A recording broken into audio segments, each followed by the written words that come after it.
identify images and videos showing the sexual abuse of children, and then we work with partners globally to get those removed from the internet. We've been in existence for 25 years, and one of the principles that we were founded on was that we give the public a safe place to report suspected child sexual abuse images anonymously. And we're now able to do this in 47 countries, as well as in the UK. And I'm delighted to say that we actually operate in 22 African countries as well. And we're funded by more than 160 global technology companies. And they pay to support our work because they want to do the right thing. And on the right of that slide, you can see some of the partners that we work with, but we're very open to working with as many organizations as possible. So next slide, please. So we are a not-for-profit NGO, and we're uniquely independent of government and law enforcement, but we have a special arrangement which enables us to undertake our work and deal with criminal content. As I said before, we're funded by the internet industry, and we were also one of the founding members of InHope, which is the International Association of Hotlines. In the UK, we're also a third of the Safer Internet Centre, and we work with our partners Southwest Grid for Learning and ChildNet International. And collectively, we provide not just the hotline for child sexual abuse, but we also provide awareness raising and training in schools. And we collectively deliver Safer Internet Day each year. Next slide, please.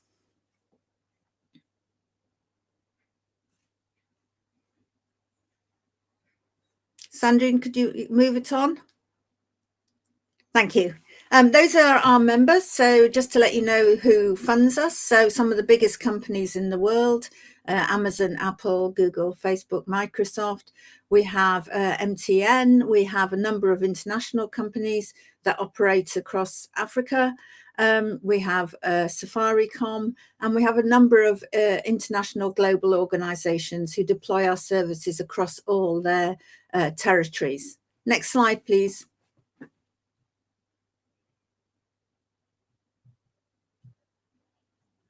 So what do we mean by tech for good?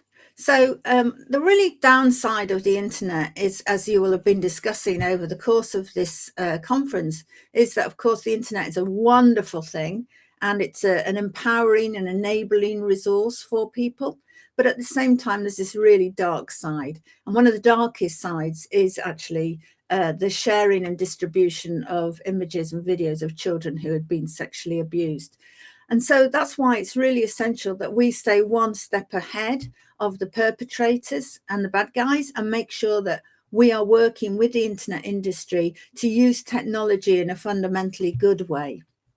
So we create tools and services to help keep the internet safer. And we do that not just in terms of developing our own in-house tools, but also working directly with the engineers in some of these companies. Next slide, please.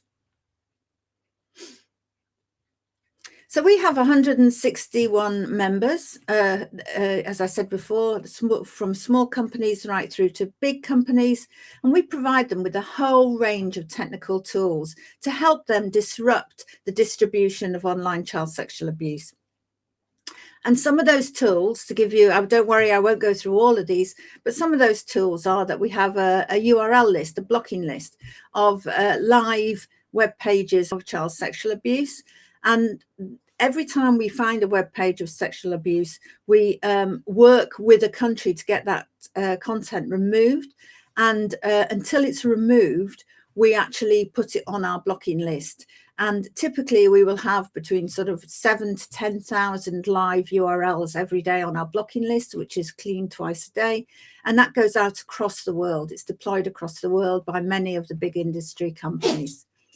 We also have an image hash list, which has been a game changer in terms of fighting child sexual abuse, whereby we are now able to find an image of child sexual abuse, apply a digital fingerprint, and then we're able to go out onto the internet, either through our own proactive searching work or via industry to search for matches for that digital fingerprint, for that hash, to ensure that we can bring those images down. And we have many, many other technical services that we provide directly to industry to help them fight the problem. Next slide, please. So what are we talking about when we talk about child sexual abuse? What do I mean by the problem? How big is it? Is it a really big problem? Well, sadly, yes, it is a really, really big problem. And even more worryingly, it appears to be growing all the time. And the amount of content we find grows year on year. And that's for two reasons. One reason is that we are better at finding it. So we have the ability to proactively search. We have the ability to use the latest technology. And the second reason is not so good, in the sense that there are more and more ways for people to share this content. So there will be, it could be new platforms emerging, new ways of sharing, more people having access to the internet. So it is a constant battle. And I always describe it as a war of attrition. And basically, we will fight every single day while there is still one image of child sexual abuse on the internet. And that just because it's a growing issue does not mean we shouldn't be doing everything to work together.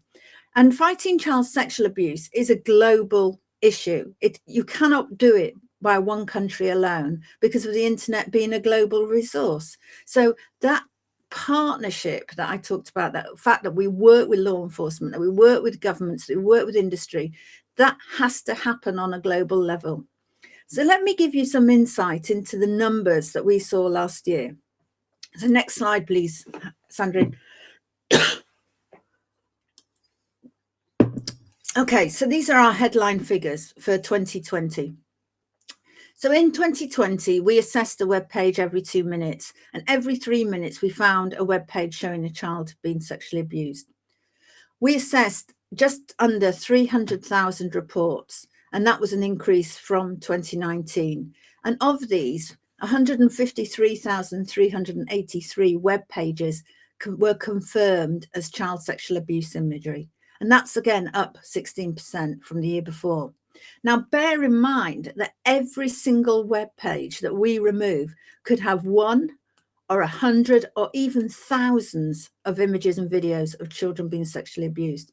So when we say we removed 153,000 web pages, that actually equates to the removal of millions and millions of images.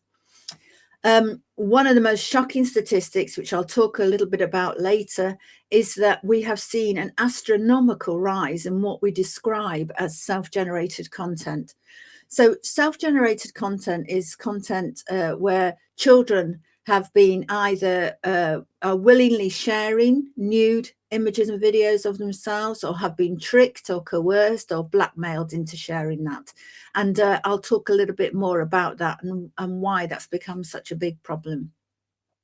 And the age group that we see most often is 11 to 13-year-olds, and they're 11 to 13-year-old girls. So again, a huge concern about that. That's a particularly vulnerable age. On a positive note for the UK, and something we're exceptionally proud of, is that since 2004, less than 1% of child sexual abuse has been hosted in the UK. We have a zero tolerance approach to hosting. If we find it in the UK, it's typically removed in a couple of hours. And just to remind you that when you're talking about child sexual abuse, you have a situation where a child may be being abused in one country.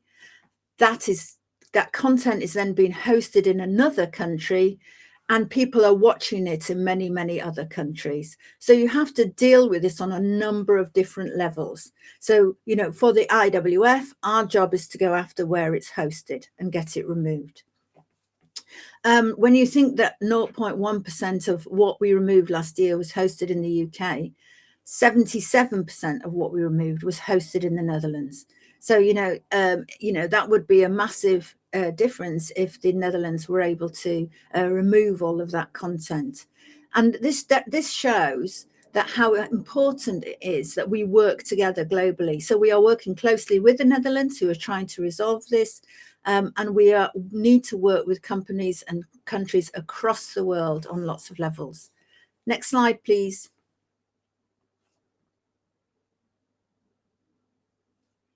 Okay, I hope you can see this. I've got a few slides that look like this, and basically I'll just describe what's in the slides, but I won't go into them in detail. It's just to give you a sense of the children in the images. And I think, you know, one of the key things that people need to be aware of is that when we're talking about such big numbers, that we're talking about millions of images, it's easy to forget that actually every single image is a real child who has been really sexually abused, and so we often, you know, lose sight of the children within that, because we're talking about the big numbers, the scale of the problem, the difficulty in fighting the problem. And also, you know, it's not, you know, the other thing which is really important to stress is that people might think, well, I didn't abuse a child, I just looked at some images. And actually, the reality is that every single time you look at that image, you are re-victimizing that child. So it's not a victimless crime, and people should not be looking at child sexual abuse, which is why we always encourage people, if they do encounter it, to do the right thing and report it to us so we can have it removed. Now, if you look at the ages of the children, of the content that we're removing, you'll see that in 2020, we really rose on the 11 to 13, and that is due to the self-generated content.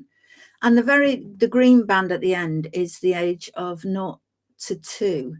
And so you look at that and think, well, that's very, very small. But when you see another slide, you'll realize that actually it's still a really shocking statistic. Sandrine, next slide, please. Okay, unsurprisingly, the numbers of victims are almost all girls.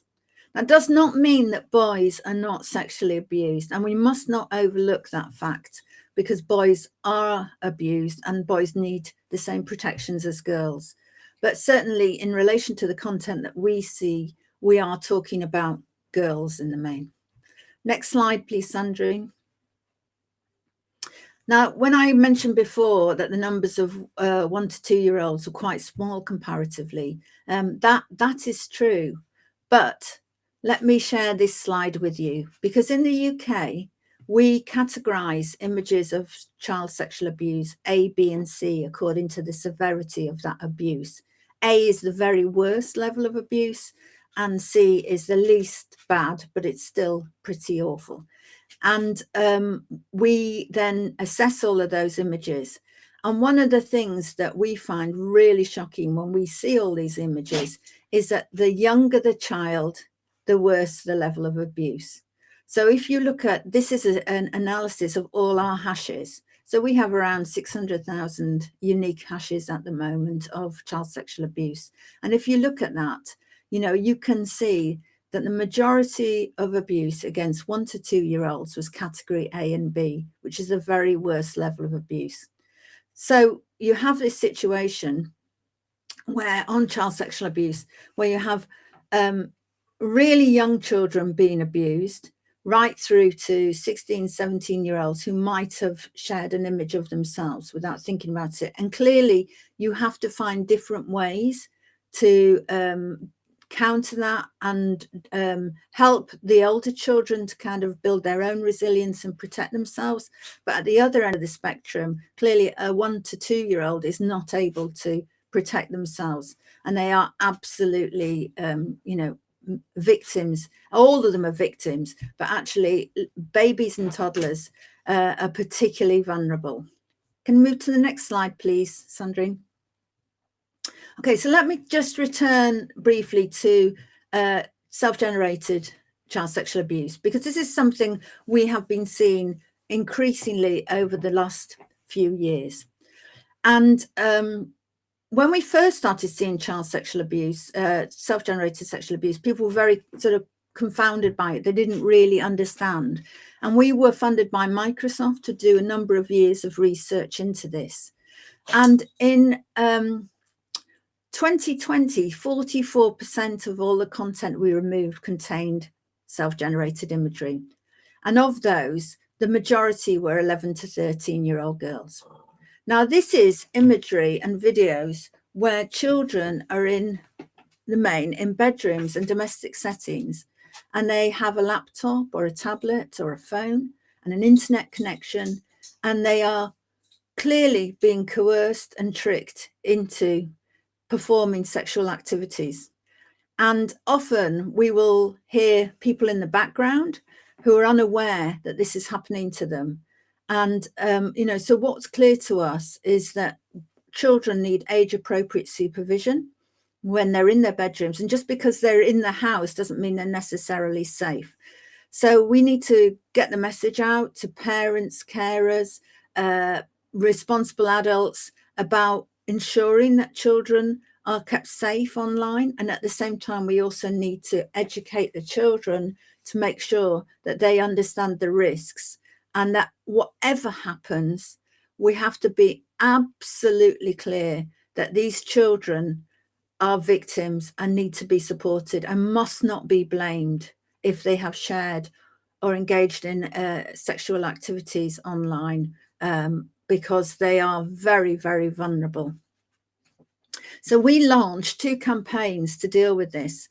And one is called talk.iwf.org.uk, which is a whole range of support for parents and carers. And the second is Girls Out Loud, which actually targets the girls themselves. Because let me just tell you, in the first 6 months of this year, so we were not even at the end of the 6 months, we've seen 117% increase in self-generated content. And we have already removed, in the first 5 months, we already removed over 100,000 web pages. So that's way up on last year. And it was predominantly self-generated content. So, and this is something that's not unique to the UK. I think that's really important to stress, that the patterns we see in the UK are not necessarily unique to the UK. We then see these patterns emerging in other countries as well. The difference is that I guess we've been just doing it for longer in the UK, which is why we want to share this information and help and support other countries, because these are the patterns that will emerge as people get more access to the internet. Next slide, please, Sandrine. Okay, so this is the campaign where we're targeting girls themselves, aged 11 to 13. And we wanted to give them really simple messages around how to keep themselves safe online. And if they're asked to share a nude or a naked image, we say to them to block, report, and tell someone you trust. Very simple messages.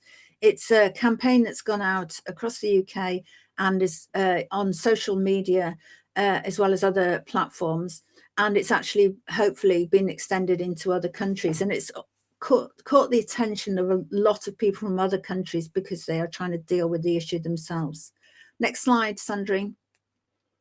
Now we're going to try and play you the video of a couple of videos to show you this campaign, and hopefully it'll work. And if it doesn't, these are all available online. So let's give it a go, and you can see what we're trying to get across in terms of our campaign for young girls. Sandrine? When someone you don't know slides into your DMs, who's much older than you, and asks for a nude, we know what to do. We block, we report that creep, we tell someone, anyone we trust. Well, maybe not anyone, what's happened. So we can make sure predators will be caught.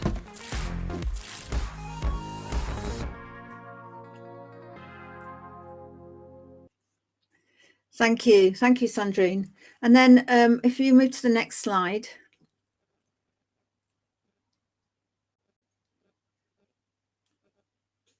This is going very well, which I'm very pleased about. The video is working, which is great news. I just wanted to show you the video that we used to target parents and carers. It's a very different feel because we needed to highlight the risks of what's happening. So, Sandrine, if you could show this, please.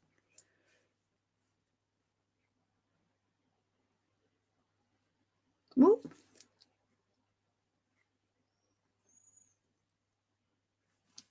Excellent. Dinner in 5 minutes, Evie.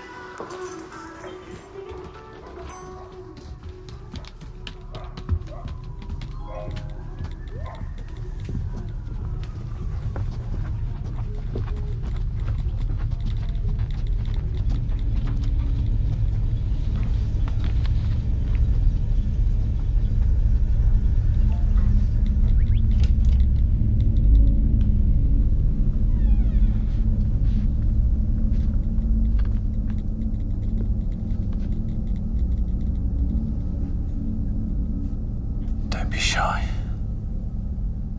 You look so pretty in your picture, Evie. Just want to see what you've got under there. Just for me. Dinner's ready. Okay, Mum. Girls are increasingly being groomed by adults to create sexually explicit images and videos. Make sure your home doesn't have an open door to child sexual abusers.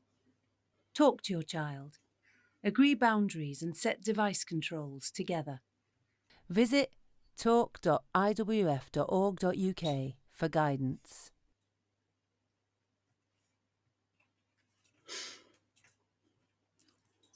Thank you.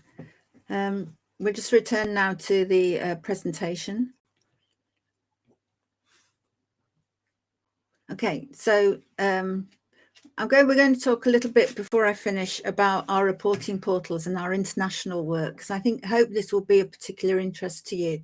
So about sort of 5 or 6 years ago, we were really aware that we had this hotline in the UK where people could report child sexual abuse to us, but that just didn't exist in so many other countries. So we started working with a range of partners, and we were able to provide, as a result, over those years, we've been building up the number of reporting portals in other countries. We've now able to provide more than 2.4 billion people across the world now have access to an IWF portal. We have 47 reporting portals, and 29 of them have been supported by the End Violence Against Children Fund. And they're available in a number of languages, and a number of them are in Africa.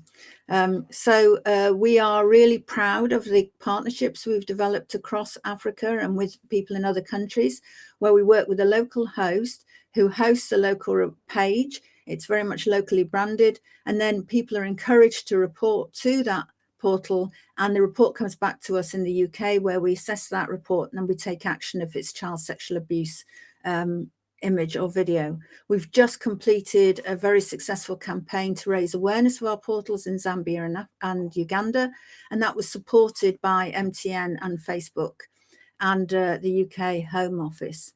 So we are really, really aware that portals are the first step so that countries have somewhere to report, but we need to do much more with local partners on the ground to raise awareness of the fact that people do need to report if they see child sexual abuse, and to let people know that they can do this anonymously. Next slide, please, Sandrine. So the reason we're able to do this is that we wanted to kind of give back. You know, we are very aware that we're a well-resourced organisation, but that we also have a global responsibility. So we work very closely with the We Protect Global Alliance, because we see that reporting portals are a very important stage of the model national response, which has been agreed internationally about what countries need to have in terms of the building blocks to really fight the problem for child sexual abuse, because it's that collective responsibility we all have. They're very quick to set up, and they're supported by our team of expert analysts. And once we set them up for you in a country, or we agree to take reports in perpetuity. So we set it up and we say we will take those reports. Well, just keep sending us the reports. That's really good, because we want the reports so that we can actually do the right thing and remove this content. Next slide, please. Okay, this is a little video to just show you how reporting portals work. So if you could play that, please, Sandrine.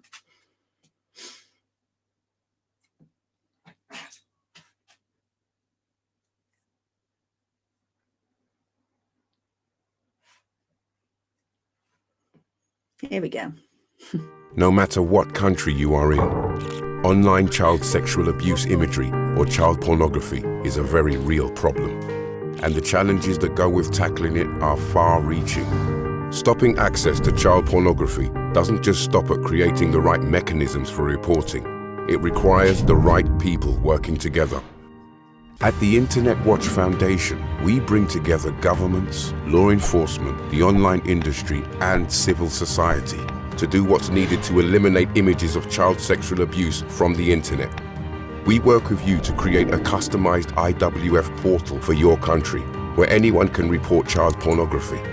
Confidential reports are then sent to a team of highly trained analysts who will assess the images and videos. Through a collaboration with international law enforcement partners, we ensure the content is located and removed. And all this is done without the high costs of setting up individual systems. The IWF portal is trusted by a whole host of organizations, including the technology agencies of the UN and Commonwealth. Be part of the IWF family, the most successful hotline in the world at removing online child pornography. Contact us to discuss your needs. Thank you. I should say that in the UK and in many countries, we don't use the expression child pornography because pornography is legal in the UK and a number of countries. So adults have the right to look at legal pornography, but child sexual abuse is a crime and it's illegal. And therefore, we don't like the term child pornography because we feel it legitimizes what is an illegal activity. And many countries are moving more towards the use of child sexual abuse. But we recognize that for many countries, the term child pornography is actually written into law. So you know, we understand that completely, but we prefer the term child sexual abuse. Okay, so next slide, please. And this is how a portal looks when you go in. This is just an example of the portal that we set up with Kenya.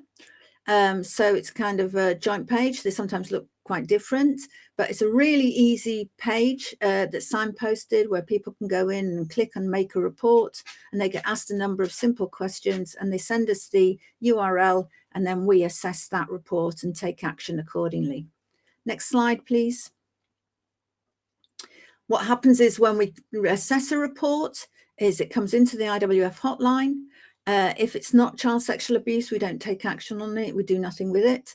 If it's child sexual abuse, we then identify which country it is hosted in, and which will almost definitely be a different country to the country that reported it to us. The individual in a country might have reported it to us from, say, Zambia, and the content may end up being hosted in a completely different country. If it's hosted in the UK, we issue a notice and takedown, and we have that removed almost immediately. If it's not hosted in the UK, we add it to our blocking list, and we report that content to Interpol and the InHope, which has a centralized database for all the other hotlines where there are hotlines in individual countries. And then we work on the ground we work with those partners to get that content removed. And we work tirelessly to get it removed, and it stays on our blocking list until such time as it's removed. Next slide, please. So the benefits for the country of a reporting portal is that there are huge benefits for the internet industry. First of all, one of the principles that we operate on is that the industry, takes responsibility for the content on its platforms, and that they should be contributing and paying towards cleaning up their platforms. So a huge signal about how important it is to those platforms. The industry that I've been working with don't want to host child sexual abuse. It's not good for their brand. It's not good for their customers. They don't want to be associated with it. I will apologize for my dog. I'm very sorry. She's very old, and she's getting a bit testy during lockdown. But if you could just ignore that, I would appreciate it. I'm nearing the end of my presentation. There are also huge benefits for government because it shows that the problem is being taken seriously. It's part of the model national response. For law enforcement, it ensures that we don't duplicate effort. One of the issues for law enforcement in fighting child sexual abuse is dealing with this simply with the volume and the specialism and the expertise that's required. So that helps to mitigate some of those challenges. And of course, it's essential for NGOs and civil society because we connect up with child helpline services, we connect with citizens, we have a shared ethos and a shared sense of purpose. Next slide, please, Sandrine. And of course, we do awareness raising and prevention. So, we have recently done 2 projects, as I said, in Zambia and Uganda. And we are doing collaboration and training with in Kenya at the moment. And it's really important that if companies and countries want to do work with us to help raise the profile of those portals, that we can do that. And we're very keen to work together on those, and especially to bring all the NGOs and partners who work within this value chain together, so that we have developed a partnership with ICMEC, the International Centre for Exploited and Missing Children, where we're going to be working together a lot over the next few years, where we deliver the hotline element and they deliver the law enforcement training. So it's all about capacity building. And in the same way, we're doing that with Child Helpline International. Next slide, please, Sandrine. Yep. So I think I've now come to an end, which you will be relieved about because of my dog now barking. I'm very happy to take some questions if there are any questions. That was a lot of slides for you to look at and digest. Very happy to make these available.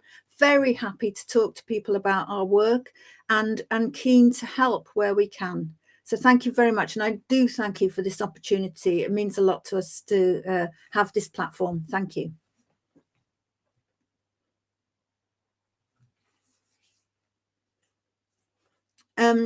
I've seen a question here, so I guess I'll just look at it and answer it. So do I think there's a need for a concerted global action in terms of cooperation, reporting frameworks, legislation and ability to act?